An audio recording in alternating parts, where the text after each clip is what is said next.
A light magnitude 2.8 earthquake hit 36 kilometers, 22 miles, away from Rotorua, Bay of Plenty, New Zealand, in the early morning of Saturday, July 19, 2025 at 4:41 a.m. local time, GMT+12.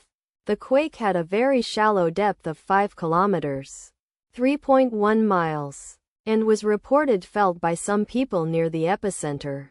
First to report, GeoNet, NZ. After 2 minutes. The earthquake occurred 1 minute after a magnitude 2.8 earthquake had hit on Saturday, July 19, 2025, at 4:39 a.m.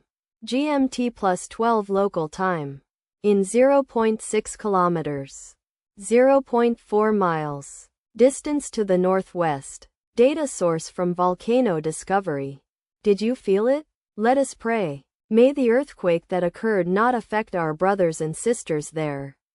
May the earthquake not happen again. And may God protect everyone. Amen.